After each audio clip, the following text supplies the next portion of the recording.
what's happening here today is that we've reached the contracting stage for these carriers. About a year ago, I announced that we were committed to building them. Over that course of that year, we've done a lot of the preparatory work, including making quite a substantial amount of investment. For example, £35 million of investment in Rosyth, where they will be put together.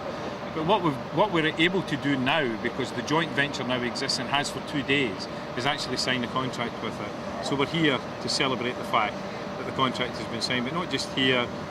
From the Solent to Rosyth, we're having events across the country because the whole of the UK will be involved in building these substantial ships.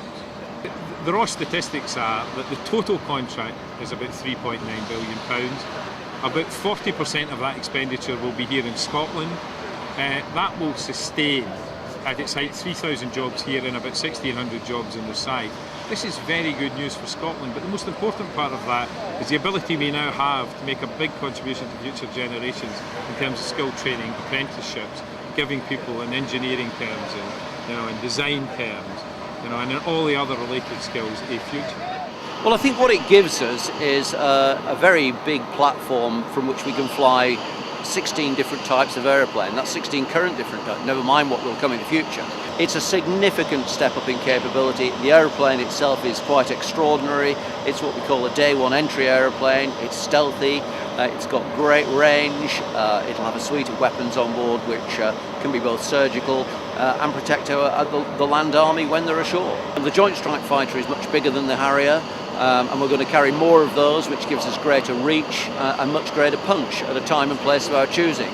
So I think in this particular case, size does matter. And of course, we can carry, for example, 8 Chinooks in the hangar. So in a situation of disaster relief, the lift that we could bring to bear would be really significant in time of crisis. The back end of the ship, to use a technical term, is being built here on the Clyde. The middle of the ship is being built partly in Barrow and partly in Portsmouth, and the front of the ship is being built in Rosyth, and it's all being joined together in Rosyth. It's a fantastic opportunity for the workforce. First of all, it's recognition of all the work of the guys that work here already. Secondly, it provides a fantastic platform for building skills for not only the shipbuilding industry, but for Scotland generally as we move forward. We've taken on 500 apprentices in the last 5 years, and this allows us to continue that theme.